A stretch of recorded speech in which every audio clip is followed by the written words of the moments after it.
right, we're in Negaim Perek Yud Daled, Mishnah Yud Gimel, 13th and final Mishnah in the 14th chapter and in the whole Masechet, the Masechet Negaim. You made it.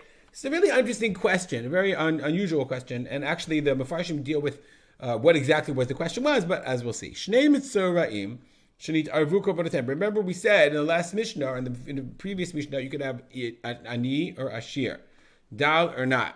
Okay, so that's going to be the answer for us here. So we have two Mitzorim that have regular Korbanot. Now it's unclear what their Korbanot are, but the commentaries say these two Korbanot are Korban Chatat. So you have two guys, two Mitzoraim, they're together, I guess friends, buddies, not friends, but their Korbanot got mixed up. So now normally it's not a problem, because you would just offer both of them, and then you would say, okay, I offered both Korbanot, I don't know who it's for, so if this one is for Mitzora A, for Frank, great, it's a Frank. And if it's for Bill, then it's for Bill. And do the same thing with the other one. But what happened here is the following. Karav korbanos shel achad meh. So they offered one of them, umed achad meh, and then the other guy died.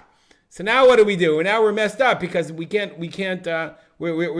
big trouble because the Bartuner says the following.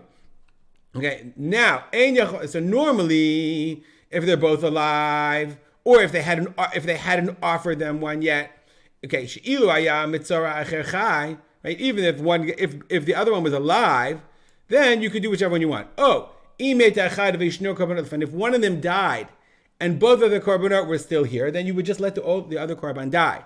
Okay, you would let them both die, and he would replace, and because you don't know whose is whose. And remember, a korban shemeid ba'alav, we learned in Masechet Zvachim, you have to let the animal die. You have to let the animal starve to death. Okay, but you can't do that. Why? Because our one korban was already offered. And now there's another animal it might be your korban. Okay, so he says, you can't offer the other one. The shema shel meitu. You can't offer it because maybe it belonged to the dead guy. The korban acher nami eino yochal lahavi. So he said, well, if that belongs to the dead guy, I already brought mine. So therefore, maybe he already brought his. Shema oto shekarav hayashalo v'niftar. V'nimsa maybe chulin la'azara.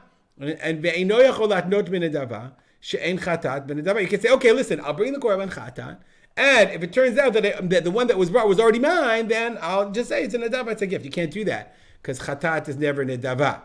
So what do they do? What do you do? Zu shesha'alu anshe Alexandria at Rabbi Yoshua. This is what the people of Alexandria asked Rabbi Yoshua.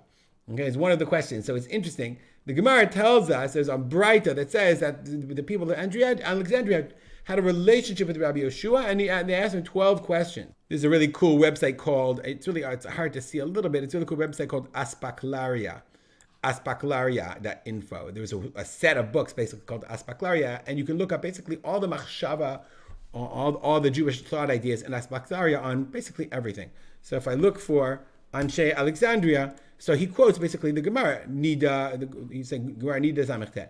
Tana Rabbanan Shneim Asar Dvarim Shalu Anshe Alexandria, 12 things they asked Rabbi Yoshua ben Chinina. That's Rabbi Yoshua. 3 were Bechachma, Gimel Divrei Haggadah, and whatever. And one of these questions was this question. This is one of the questions that they asked Rabbi Yoshua.